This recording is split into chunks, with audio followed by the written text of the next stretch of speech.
Happy Monday! Welcome to the Prop Queen Pod. I'm the Prop Queen Ariel Epstein. Was on VSiN today, was on Wager Talk today, so was racing to get on air today here on Prop Queen Pod. But thank you everybody for tuning in. A lot in Major League Baseball today to get to, so I'm super pumped about that. I always love this time of year because it really just lets me focus on like one sport most of the week. Of course, Premier Lacrosse. We've got that coming up later in the week. It's the All-Star game this weekend. No guests today on the show because I just was an absolute mess in trying to get people to come on today. So we'll have guests on tomorrow and Wednesday. What's up, Joseph? What's up, Casbra93 from over on Twitch? However I can grow Twitch, let me know. I would love to grow the Twitch platform. My Jays versus your Yankees tonight, Mark. Yeah, I'm not loving it for the Yankees tonight. And Jessica Brand, hey. The Yankee game is so interesting. And I'll get to that a little bit later in the show. I really wanted to actually bet the Blue Jays, but there's one thing that's keeping me from betting on the Blue Jays tonight. I have best bets later on, strikeout props to watch, batters to watch, who's hot, who's not. We've got 3 fishy lines. Actually, there was one I even left off because there's another fishy line. I'll mention it, but there were 3 that really stood out to me. Earl says Twitch has weird rules about gaming content. I don't know, the Pikkit people, like Trent and all of them have a lot of people on Twitch, so they must have found a way. I just am not a Gen Zer. I'm a millennial. Which actually, before we even get to sports today, and you guys tell me in the comments what you think. I found out today on VSiN's Money Moves. I was co-hosting it with Stormy, Ben, and Tony. I had no idea that people didn't know what camp was. Like, did you guys know? Do you guys know what camp is? Day camp, like when you go in the summer? Not a summer camp, France again. I'm just curious. Like, do you guys really not know what it is? It's the first day of camp here in New York, and it was like my favorite 8 weeks of the year. Jessica said I did overnight camp for a week. I didn't like sleepaway because I don't like sleeping in bunks and having to shower in gross showers. Went to camps a bunch. You guys probably all went to like sports camps and stuff. I went to day camp, which like you kind of just did everything. We had like arts and crafts. We did you could have like we built like rockets, like rocket ships. We had, let's see. Oh, I loved camp. 12 girls chased me. It was awesome. Baseball camp. Yeah, a lot of people do sports camps. Mine, you did every sport. Like we played baseball, basketball, well, softball, basketball, hockey. We also, what else? We had like cooking. We had so many things. Family Guy has fat camp. Yeah, they do. They do. I don't know. Anyway, I'm not going to go on such a rant about camp because I already did today on VSiN, but I just was very shocked that people don't know what camp was. It was awesome. I'm really happy for everyone that got to experience their first day of camp today. Not that you guys mattered because we had this happen today. The Pittsburgh Steelers acquired Jalen Ramsey and Jonnu Smith. Miami gets Minka Fitzpatrick. So the Steelers got older. Here's what's crazy. And you guys know that New Jersey laws. I know Jessica was just mentioning that. I could get to that after. Let's see. Jessica, what'd you say about it? Oh, that the NJ laws might happen. Okay, I'm going to take a deeper. I haven't really dove into it. I've been so busy today, but you guys in the chat kind of explained to me what's going on in New Jersey, and we could talk about it for sure. Send me like any tweets that you might have or any news articles. I'll take a quick look at it. I am very interested to see more. I've just been focused on everything going on in the NFL, the NBA, Major League Baseball today. So guys, send me in the chat everything that you guys are seeing about the New Jersey laws, and then I'll bring it up and we could talk about it with the chat. But the Steelers, it just cracks me up because the Ravens got younger. Obviously, you have Lamar as your quarterback. They keep getting some young talent on offense. Their defense got younger. Then the Steelers just continue to get old. Yes, I know. NBA free agency starting in 53 minutes. The Steelers just keep getting older. Look at this defense. Obviously, they have the issue now with TJ Watt. You've got Cam Hayward, Patrick Queen's young, Jalen Ramsey, Darius Slay, Joey Porter Jr., Minka Fitzpatrick. Well, Minka's gone, so that's a bad tweet. But anyway, I just think that it's crazy that the Steelers are just getting all these old people. And now I'm looking at the odds to win the AFC North. just because they did this doesn't help their cause. They're still third in the odds to win the AFC North. It's the Ravens minus 140, Bengals plus 240, and the Steelers at 5-1. Steelers in win now mode in the future. But like, is this winning now? Obviously, they had to just go with a quarterback that is better in experience and Aaron Rodgers. I am concerned for Aaron Rodgers' health after week 14 when he has to go Bills-Ravens back-to-back. You got to sign TJ Watt. Like, you got to make TJ happy. Watt hasn't shown up to minicamp. Apparently, he's not healthy. He's not happy with his contract. Steelers' success hinges on the O-line. Yeah, the O-line later on in the year has to go up against the Ravens and the Bills back-to-back. Good freaking luck, Aaron Rodgers. Their defense is fine, but Jalen Ramsey is old. Trade doesn't mean much. You basically just swab DBs. Jalen Ramsey and Minkah Fitzpatrick. Great. Honestly, the Ravens are glad to see Minkah Fitzpatrick go. Jalen Ramsey, Ravens have done pretty well against him. We need to discuss NFL futures with Teddy. I could ask Teddy to come on. Rodgers will sink the Steelers. He's washed. I agree. I'm not high on him. I think they're going to have major issues, especially with their aging defense. As for the NBA, this was weird. Earlier today, I saw that Russell Westbrook wanted to stay on the West Coast, but now the Knicks and Westbrook have mutual interest. Please no.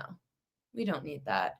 And did you guys see the whole thing with LeBron James and how him and his agent, Rich Paul, were talking about how like the Lakers really like LeBron could leave all this crap. I'm leaving Marley out. Oh, is Marley going to watch the show? Hi, Marley. Lay down. Oh, no, I messed up. My mom told me that I got too lucky the last time by letting Marley out of the crate during the show. Now she's staring at me. Oh, she's laying down. Lay down. Okay, good girl. She's watching. I have to show you guys what I'm staring at. You guys are going to crack up. She's staring at me from the couch. Okay, while I get this up on the show, I did just see some other stuff pop up. Westbrook needs to hang it up. Did you guys also see, I'm trying to remember which player it is in the NBA. Someone was like, yeah, these guys need to hang it up. Okay, I'm going to show you what I'm looking at right now. Now I'm distracted. Downloads. No, I hate this thing on iPhones where it transfers it as an HEIC and I have to now like convert it into its own PNG file. Very annoying stuff. Thoughts on the Beasley investigation? Okay, so that one I know because again, I'm gonna have to look up this whole New Jersey thing. I don't live in Jersey, but I'll definitely look into it. The Beasley thing's weird, but okay, here's what I'm looking at right now. She's watching the show. She's watching. She's yawning. I don't think she's entertained. Sorry, Mar. Lay down. Anyway, Terry Rozier, we talked about this on you talking about Beasley getting caught. One stop tweet for New Jersey above. So anyway, about Malik Beasley, there's not any evidence at the moment that he is responsible for any kind of gaming. There's just suspicious activity. And I don't have like the full details, but I know like similar to Terry Rozier, nothing happened to Rozier last year. Gambling. Let's see any updates on the case. So June 29th, the district attorney's office is investigating Malik Beasley allegations of gambling related to NBA and prop bets. But we don't have any kind of details. So my thought is there... Yeah, Rozier didn't get suspended. Is there someone from his house betting? Like if Malik Beasley is legitimately gambling... Okay, she's going back to lay down. If Malik Beasley was legitimately gambling and they caught him with his name gambling, then they would have suspended him. Same thing in the NFL. Where I'm curious is similar to Terry Rozier. Is Beasley's brother betting, like Shawn Michaels said? Is his wife betting? Is it coming from his house, an IP? Is it coming from multiple names close to his name? This is where it gets sketchy. I know a ton of athletes who don't let their family, like their immediate family, gamble because they don't want to risk this problem. Again, if it's under someone else's name, and Malik can't prove it, that's, I guess, like the smart workaround. What Stormy and I were discussing earlier today is it's this is the way to show that gambling's working. Like, legalized sports betting is working because we're able to monitor all these players. I know the leagues have all these players' names in like a system where if they like an alert goes up that they bet on a big sports book, they get caught. Unlike offshores where you can't really manage them. Jessica Marner to Vegas. Yes, I did just see that pop up on my phone. Oh yeah, Mitch Marner has been traded to the Golden Knights with an 8-year extension in place from the Maple Leafs. That's awesome. I don't know much about hockey, but I know that that's a big deal. The report said that there was a huge spike in Beasley rebounds one game, and he finished with 6.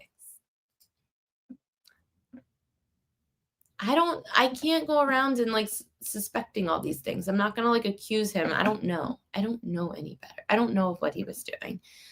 I'm not an investigative reporter. I just am here to give you guys the best bets of the day, tell you the best prop edges of the day, and that's what I'm going to do. I feel like there was more I wanted to talk about, but I know what else I wanted to talk about. How about Tarek Skubal?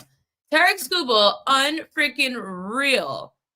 He was so good last night, shutting down the Twins, 3-0, 13 Ks, unbelievable outing.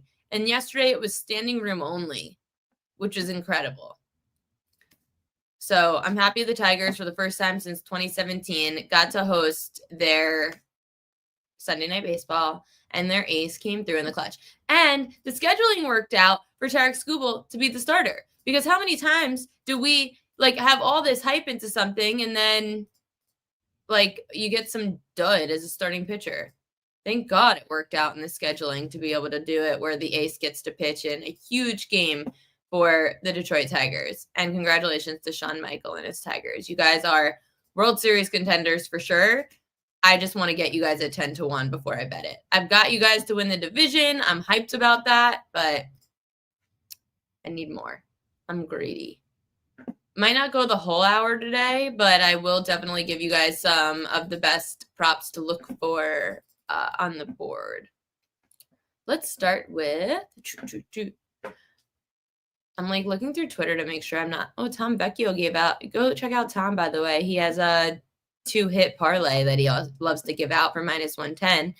But we're going to talk about some of the players that actually are doing well, and I'm going to tweet out right now Prop Queen Edges of the Day live now.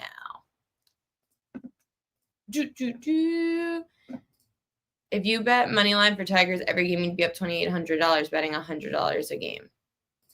When the Tigers win by at least 2, the percentage is very high. Okay, let's go to batters to watch.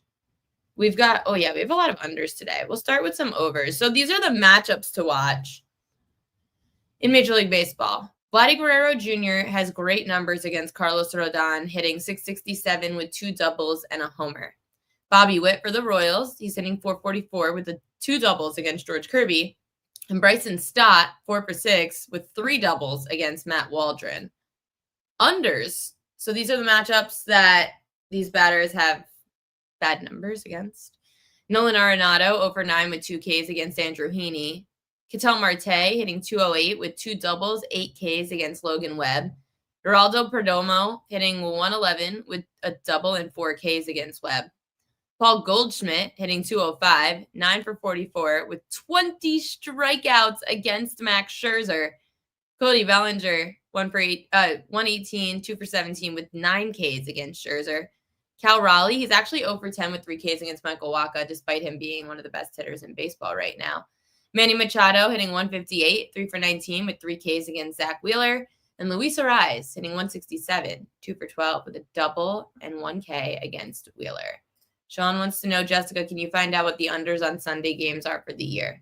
That's interesting in Major League Baseball. Casbra says, wow, they're still 10-1. Got to hit 10-1. No, they're plus 850 right now. I said I want them at 10-1, the Tigers, to win the World Series. Here's the thing. Everyone has to regress a little bit. The Tigers have been hot all season to start the year. At some point, the Tigers are going to go cold. I don't mean they'll go cold the whole season. They'll just go cold in July or August at some point. It happens to every great team throughout the year. And then they'll get hot again at the right time in September. if the Tigers go cold for a month, 2-3 weeks, hopefully we could get a little bit more value at closer to 10-1 because they haven't had a cold streak yet. And every team in baseball goes through a cold streak. So I need the Tigers to go on a cold streak. Jessica said, I could give Sunday raw stats, but I don't have that relative to bet splits like unders. I could ask Ralph Michaels and get that tomorrow. Maybe he could give it to us from over at Wager Talk. Ralph's great at that kind of stuff, like knowing the Sunday trends and whatnot. We do have some, we are not making it a full hour today. I'm going to run through, I guess I'll just go through who's hot and who's not. I can't upload enough of these. So who's hot? Let's start with that. These are the players that are hot, and I'm putting it in the propqueen.com newsletter this afternoon. So if you don't subscribe to the propqueen.com newsletter, definitely check it out. All this information is right there for you. So you don't even need to rewatch the show. You could just have it all right in front of you. Xander Bogaerts is hot. He's had 3 extra base hits yesterday, hitting .438 over his last 9 games. He did leave yesterday's game in the 9th with a cramp in his left quad, so hopefully that's okay. Mason Wynn hitting .325 with 7 ribbies and 8 runs in his last 10 games.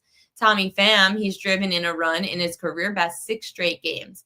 He's hitting .476, 4 extra base hits, and 11 ribbies in that span for the vet. Brian Reynolds hitting .419 with 8 extra base hits, 6 ribbies, and 8 runs over a 7-game hit streak. Aaron Judge, he loves playing in Toronto. He's slugging .637 with 19 home runs and 41 RBI in 50 career games at Rogers Center. Cody Bellinger hitting .405 with 6 extra base hits and 6 ribbies in his last 10. Jazz Chisholm's been on absolute fire. He's hitting .318, 6 home runs, 18 ribbies, 14 runs scored in 23 games since coming off the IL on June 3rd. Giancarlo Stanton, he's okay, like hitting .280 against Scherzer, but 4 home runs against him, which 4 home runs out of 7 hits is great. Alejandro Kirk hitting .368 with 10 ribbies in 11 games against the Yankees. Since the start of last season, those numbers are. And in June, Kirk hitting .349 with 17 ribbies in 22 games. Yes, I am going to reach out to Pam from Wimbledon and see if she is around this week.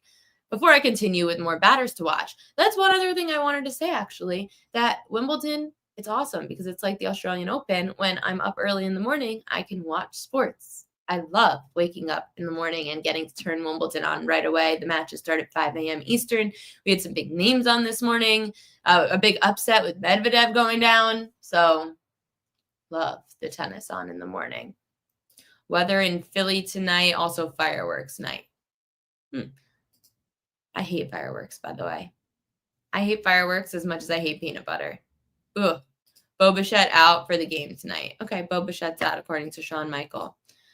Who's hot number 2? Ellie De La Cruz hitting .424 for the Reds with 2 homers, 2 triples, 7 ribbies, and 8 runs scored in his last 8 games. Yandy Diaz, 23-game on-base streak, hitting .424 with 10 extra base hits and 16 runs scored. Brandon Lowe hitting safely in a career-best 16-game hitting streak, hitting .403 with 5 homers and 16 runs scored. Evan Carter hitting .368 with 7 extra base hits, 8 ribbies, and 12 runs scored in his last 17. Kobe Mayo should start tonight because against lefties, he has great numbers, hitting .303 with 5 extra base hits, 8 ribbies in his last 10 games. Cal Raleigh, as I mentioned, doesn't have great numbers in the matchup against Michael Wacha, but he does hit well against the Royals, hitting .333 with 3 homers, 8 ribbies in his last 11 games against Kansas City. Miguel Garcia hitting .333 on the road, which is tied for 4th best road average in Major League Baseball, which is interesting. And then Bobby Witt, as we said, he is Bobby Witt. Sorry. I was thinking, I'm like, Bo Bichette. Oh, sorry. Bobby Witt hitting safely in 19 straight road games, hitting .333 with 11 extra base hits and 11 ribbies. I hate fireworks, PQ. I live between 3 casinos in Vegas, noise pollution. It's just a noise thing.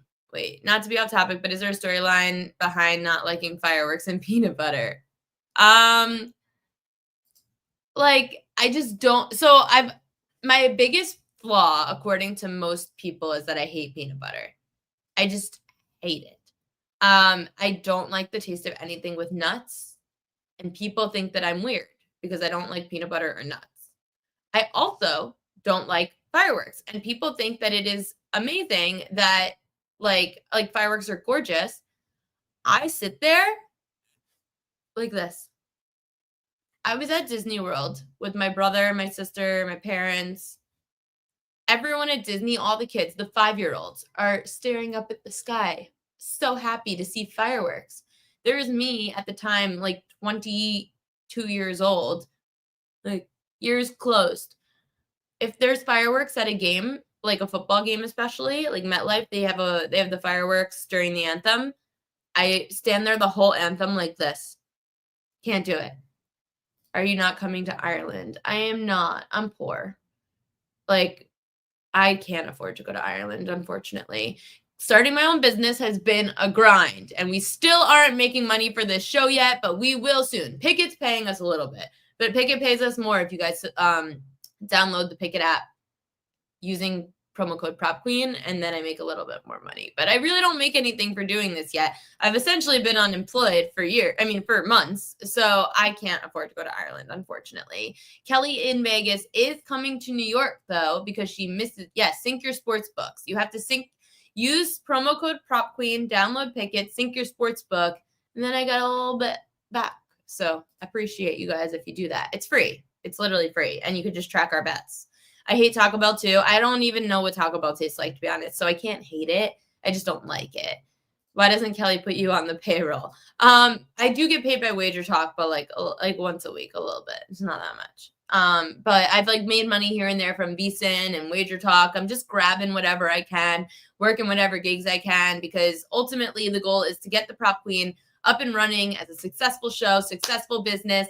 It is the business model these days. When you see all these influencer kids who are 21 years old coming out of college, you know what's crazy? Forget even the 21-year-olds. There are parents who are making Instagrams for their kids and TikToks for their kids, kind of like a line of credit with a credit card.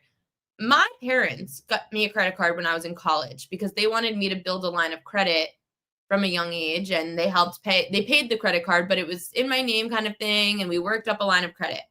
Today, these parents are making Instagrams and TikToks for their kids to build them a following so that by the time they're old enough, they can make money off their following. There are these kids, it's the Twin Stripe Reporters. You should check them out. They're so adorable. They're 2 young boys who are twin brothers. Their mom runs the account. They go around like interviewing the Yankees players. They go to Yankees games. They do Yankees reports.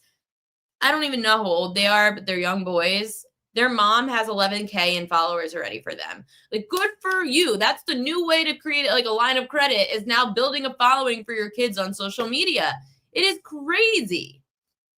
Mark, I was going to ask you, I followed you on Pikkit way before they sponsored you. Is there a way I could give you the credit? No, unfortunately, it's only for new users. I get the credit, but I appreciate you following me on Pikkit. But yes, so I do find it very intriguing that these kids now, it's just all about building up a following. I just saw this. Wait, I know.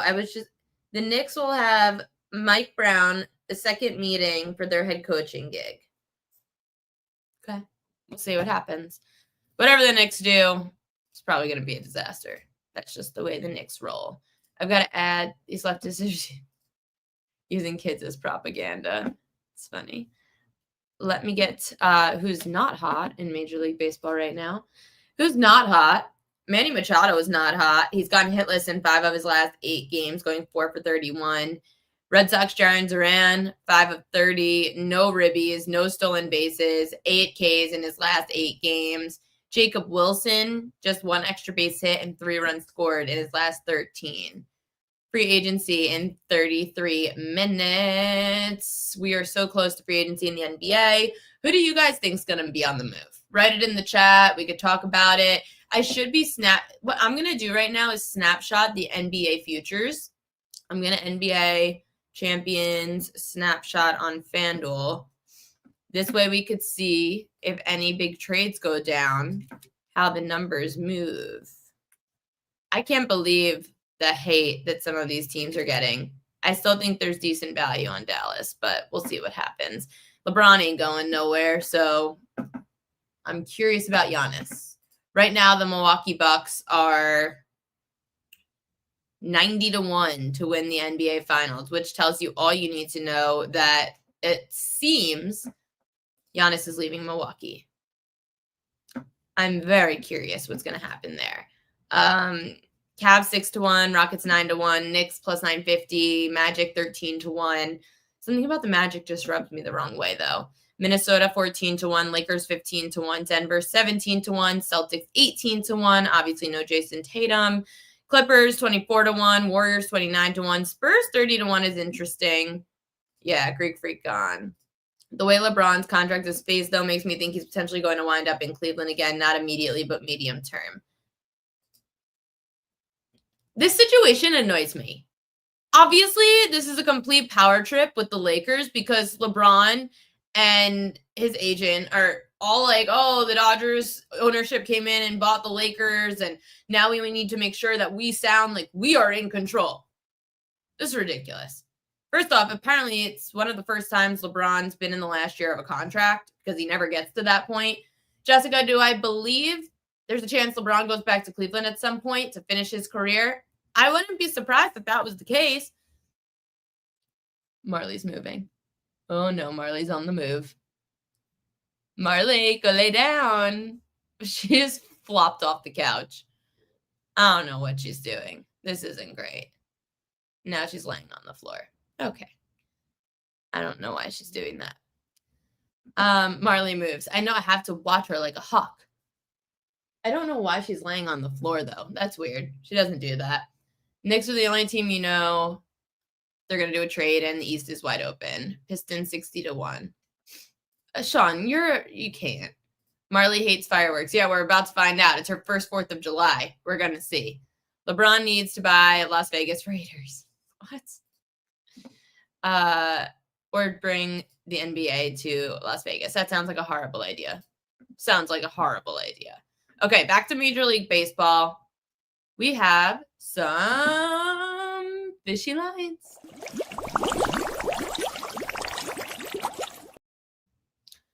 Fishy line number 1 of the day. The St. Louis Cardinals are taking on the Pittsburgh Pirates. This line moved significantly, like 20 cents significantly, against the Pirates, despite the Cards being the public side. Pittsburgh owns a 3.34 ERA since Don Kelly became the manager on May 9th, the best in the National League. In June, the Pirates, Marley, what are you doing? I think she's eating the rug. That's not great.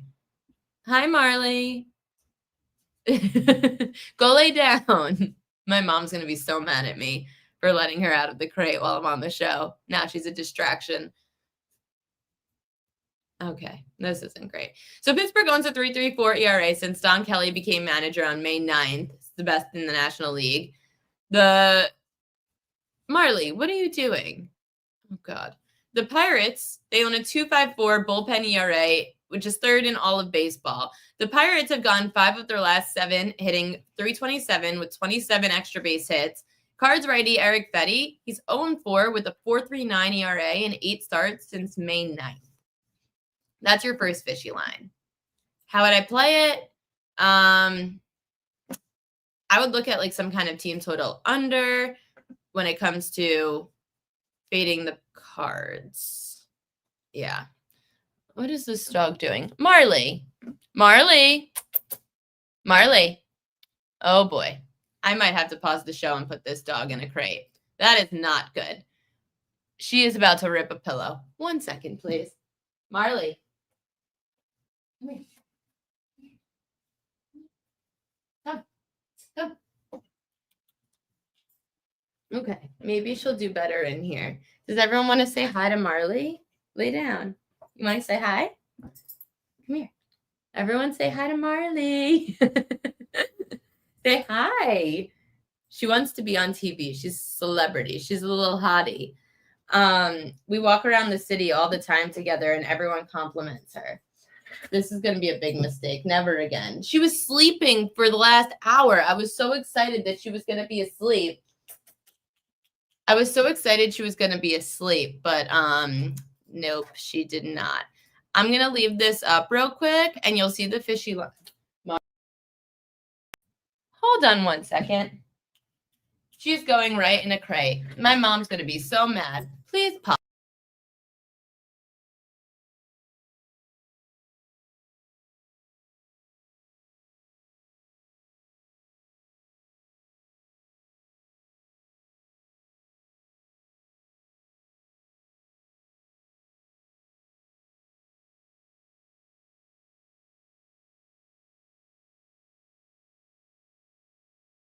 We are back. She's in the crate. Thanks everybody for staying and she's done. No more out of crate experience. She was sleeping. She usually sleeps while I do the show.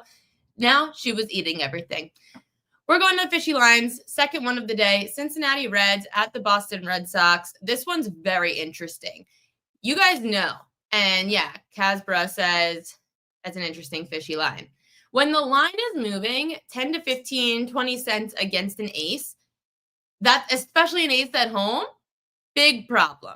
Big problem. I don't like this line at all. It's Reds or nothing, especially with Chase Burns being in his just second start of his career, first start on the road against Crochet. And this line moves against him. The number 2 pick in the draft from 2024 who flew through the minor league system. So Chase Burns recorded his first 6 outs via strikeout, finishing with 8 in 5 innings against the Yankees, allowing 3 runs. Destroyed the Yankees the first time through, but then the Yankees got to him the second time around. Since the Red Sox first game without Rafi Devers on June 16th, the Sox have the highest strikeout rate in the American League and 4th lowest average in the majors. So Boston's lost 7 of its last 8. They've scored 19 combined runs in the last 7 losses in that span, 2.7 runs per game. The Reds have won 6 of their last 7 series, including 2 in a row against winning teams, the Yankees and the Padres. They've won 5 of their last 7 games and are now 2.5 games back of the final wildcard spot in the National League. So the Reds are doing sneakily well, and the Red Sox are not. And here's the thing. The Red Sox and the Royals are at the demise of the public. These were 2 teams going into the season that everyone was high on. Everyone and their mother and Malik Beasley. They were all high on this team. That was a joke. They were extremely high on the Red Sox and the Royals. People thought the Red Sox were winning the division. People thought the Royals were winning the division. I didn't understand how there were sometimes some preseason odds out there that the Royals were better than the Tigers. I didn't get it. I said that the Royals could make the playoffs, but I was taking the Tigers to win the division. They have better pitching, more experienced pitching, and they have a better manager. The Red Sox and the Royals have gotten screwed by the public. Fade the public every time. Those were the 2 biggest, most public teams that weren't named the Dodgers and the Yankees. And they're getting screwed. So when you see that the line moves against the eighth of a staff at home, stay the hell away from that. But I am very excited to watch Chase Burns go again today. He was awesome in the first time through against the Yankees. So I'm very interested to see how he will bounce back in his second start.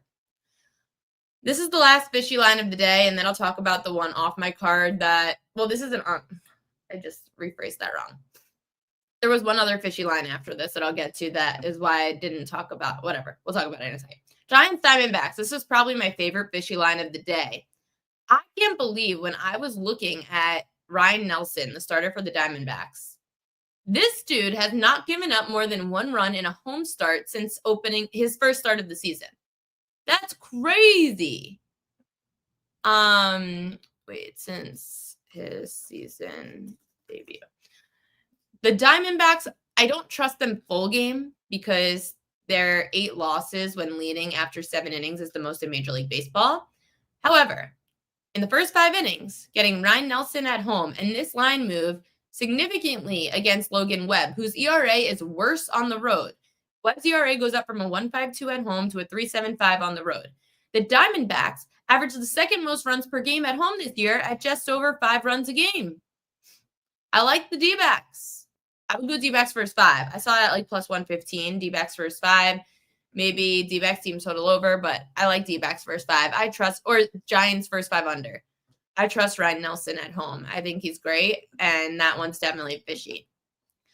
The Yankees Blue Jays line was definitely fishy. The line moved minus 154 to minus 148 Yanks. I know Carlos Rodon's had a better year, but you got to hear how bad Rodon is against the Blue Jays. So in the dating back to last year against Toronto, Carlos Rodon owns an 8.79 ERA. He's 1-2. Brad Marchand extension. I was just seeing alerts all over my phone. The Yankees are 10-12 against the AL East this year, 38-23 against everyone else. Rodon, again, struggling against Toronto. Vladdy's got good numbers against him. The Blue Jays They're 11-8, hitting .579 against left-handed starters this year, fourth best in Major League Baseball. Toronto's .272 batting average against lefties is second in the majors behind the Tigers. But here's the problem. Max Scherzer has not defeated the Yankees since 2013, since he was with the Tigers. He is 0-4 with a 4.36 ERA in 7 starts against the Yankees since then. So how the hell can I bet on Max Scherzer against the Yankees to beat them for the first time since 2013? I can't do it. So that's why I didn't choose to talk about the Yankees and the Jays today. But I do have some strikeout props in that game. Carlos Rodon, my favorite way to play this game, under 5.5 Ks. I got this at plus 110. I saw this at minus 120. I'd still take it, but I got plus 110 this morning. And you could go to Pikkit Sports and you could see that I did get plus 110. I'm not lying. Carlos Rodon has faced 3 low K rate teams this year. He had 5 against Arizona, 5 against San Diego, and 5 against the Mets. Those were all home games for Rodon at Yankee Stadium.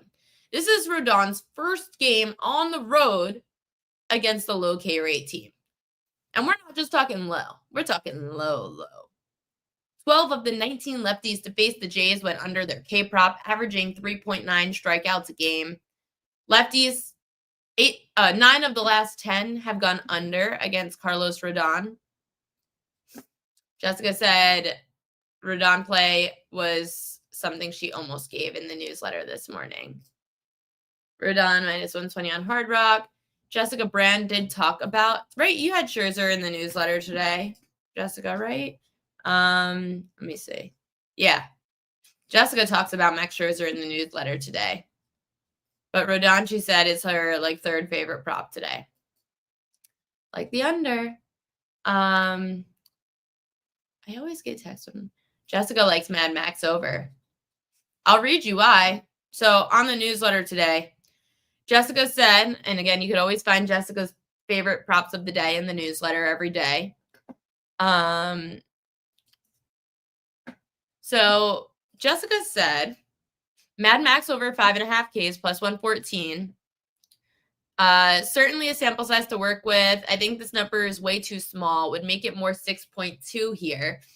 I suspect the Jays will have the roof closed for this game and light rains expected. But if it's open, don't let it concern you. Moderate winds.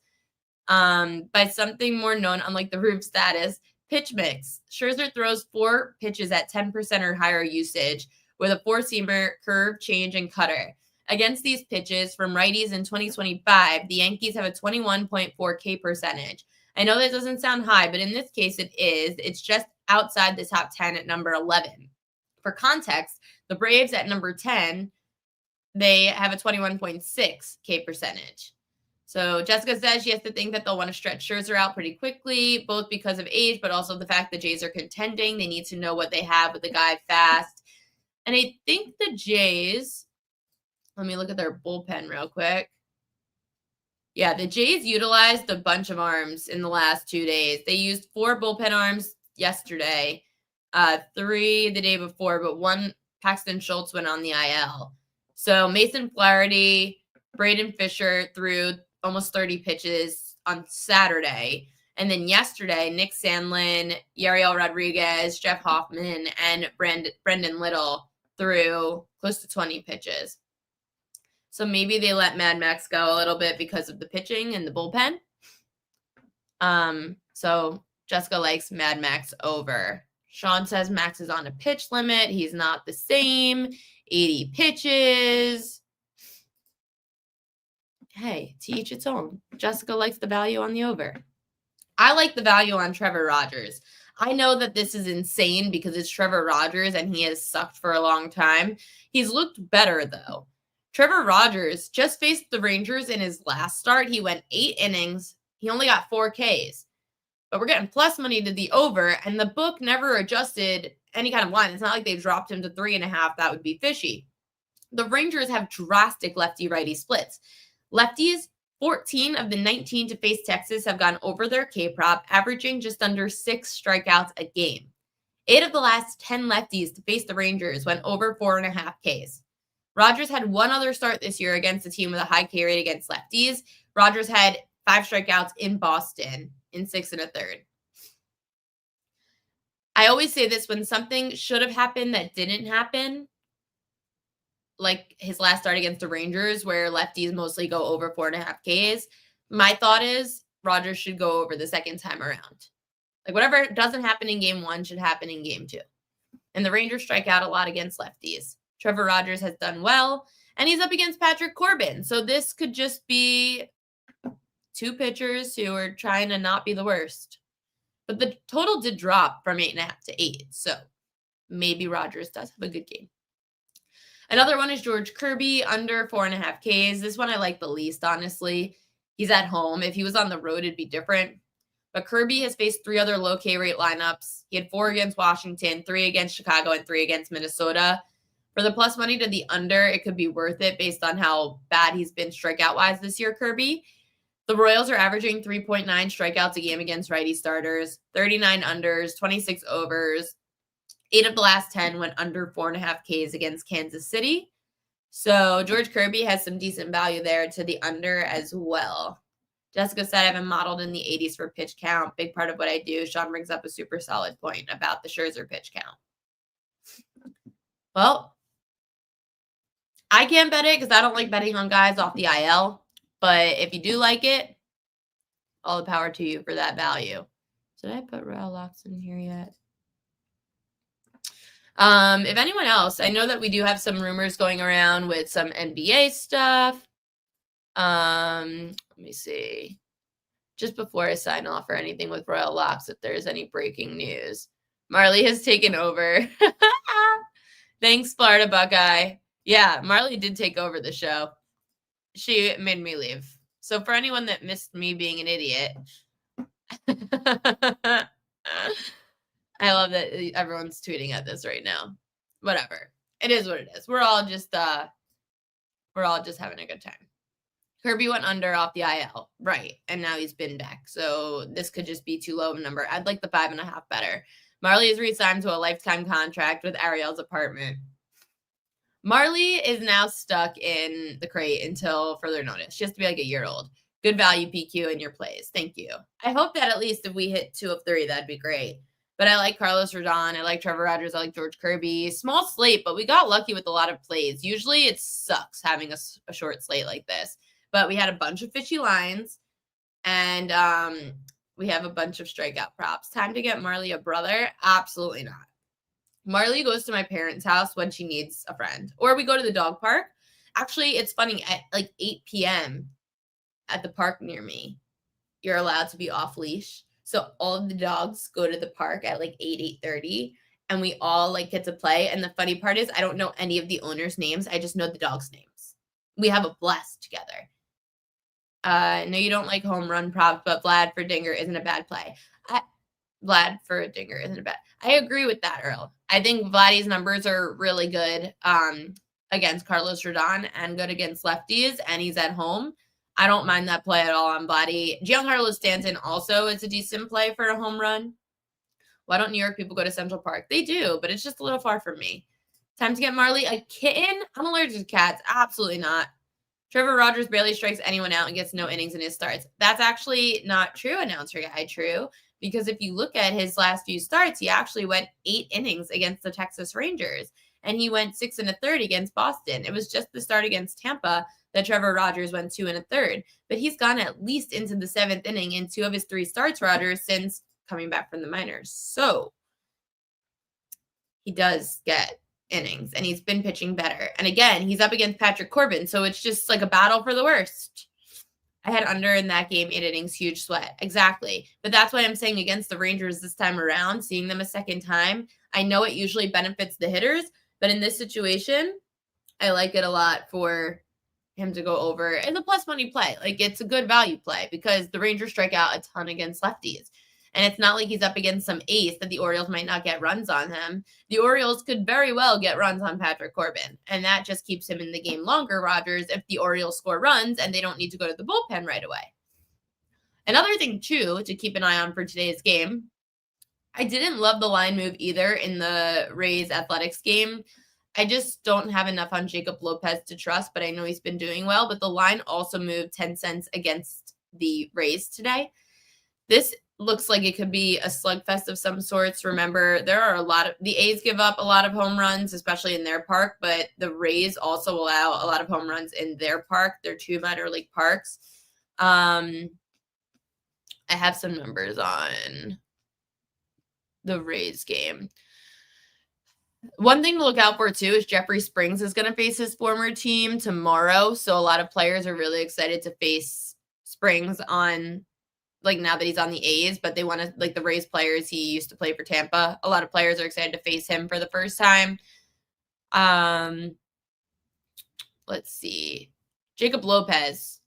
He's allowed 2 runs, 1 earned in 23 innings, 0.39 ERA over his last 4 starts. All of them were team wins. Lopez, they say in Baseball America's scouting report that he's not a fun at bat for hitters at all. He has a deceptive delivery, excellent extension, and he makes it hard for lefties to pick him up thanks to a low 3/4 arm slot. So that's why it's funny that I was looking at Brandon Lowe, who said he wasn't they probably aren't going to sit.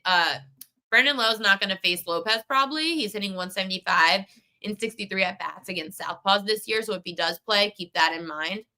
But Lowe hopes to face his good friend Jeffrey Springs on Tuesday. And again, this is about, so Jacob Lopez is a lefty and Jeffrey Springs is a lefty. So Lowe might not play today, but he could play tomorrow against his good buddy, Jeffrey Springs.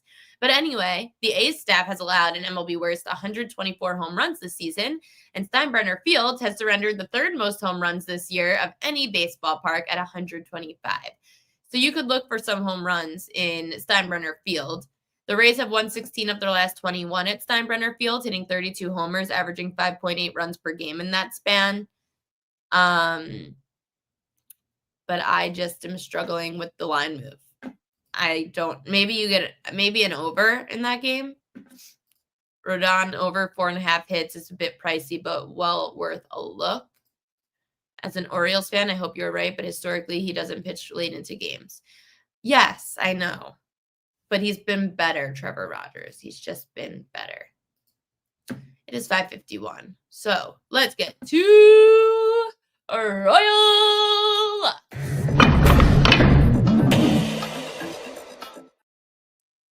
Royal Locks of the day. These are my 2 favorites. First, we're going with the Yankees lefty Carlos Rodon to go under his 5.5 K prop. Rodon has faced 3 other low K rate teams this year, and he had 5 strikeouts in all 3 of those starts. None of them were on the road. They were all at home, and lefties, 12 of the 19 to face the Jays, have gone under their K prop, averaging 3.9 Ks a start. 9 of the last 10 lefty starters to face Toronto went under 5.5 Ks.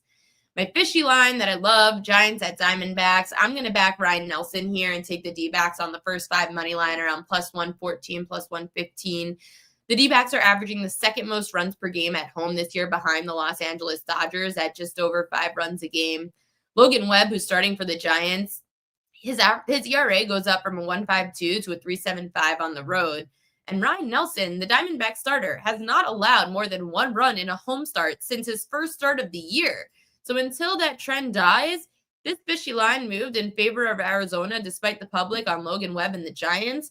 No one is giving credit to Ryan Nelson for being as great as he has been. Ryan Nelson has been really good at home this year. So I'm going to go and back Ryan Nelson. How come you didn't stay working at MLB? Well, MLB canceled my shows, so that was the problem. I do 2 2-minute hits for MLB Tonight throughout each month. So I did it last week on Friday. It's only 2 minutes during MLB Tonight for the late slate of games.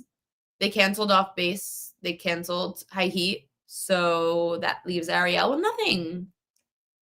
That's my answer. I still love working with them, but I just do everything remotely, and there was no show for me to do. Gambling life, man. This life is not meant for the weak.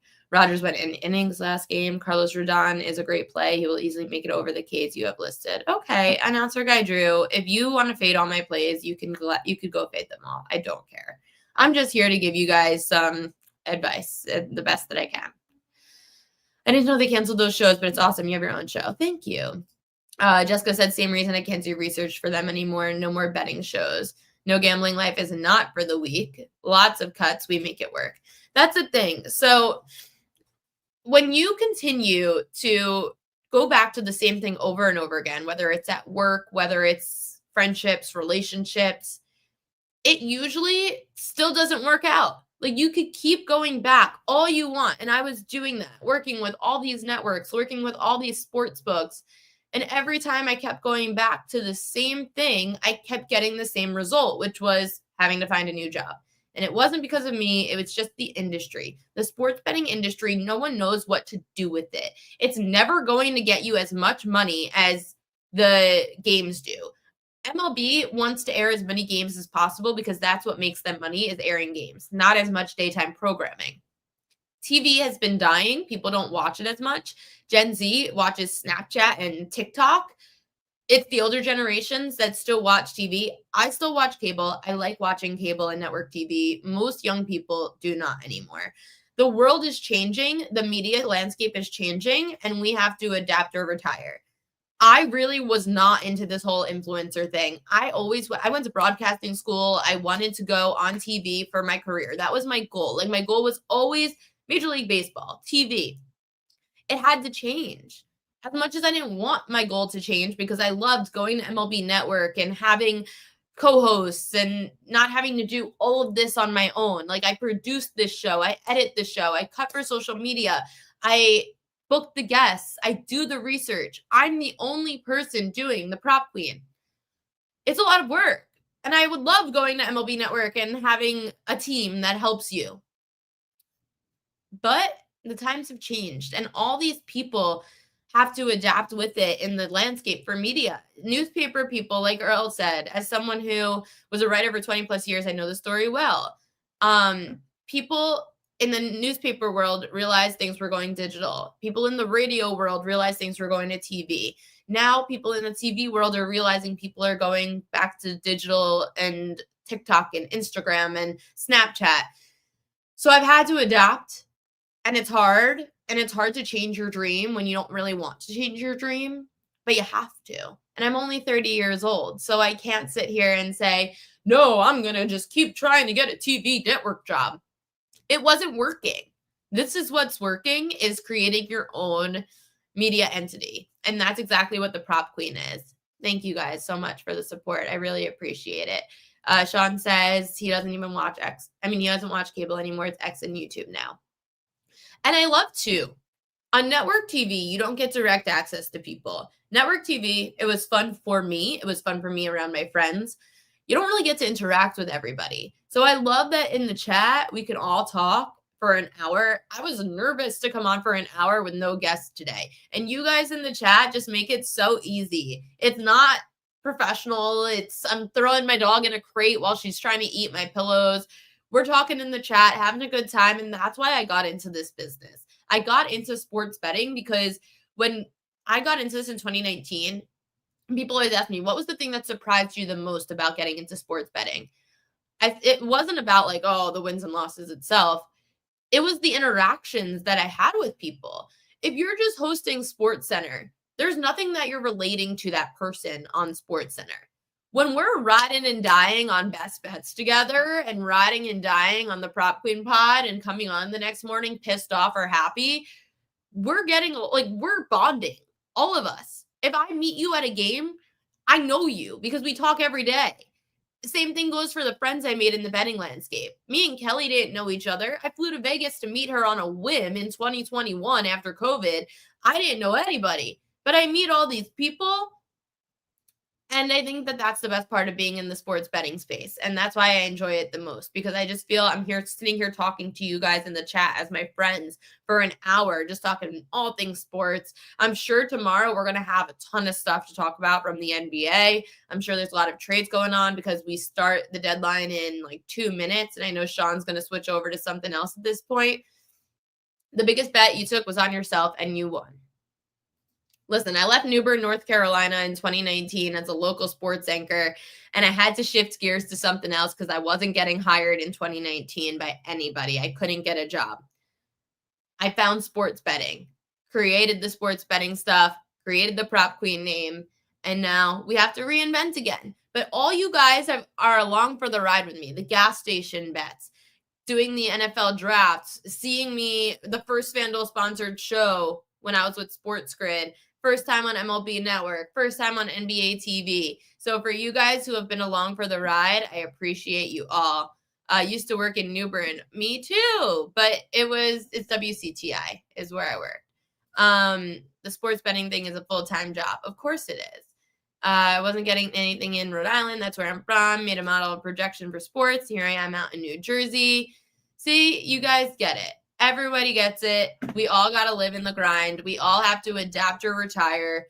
We all have to figure out this world and the media landscape, and we're all doing it. And we're all having fun while we do it. I love what I do. I love getting to talk to you all. I love cash and winners with you all.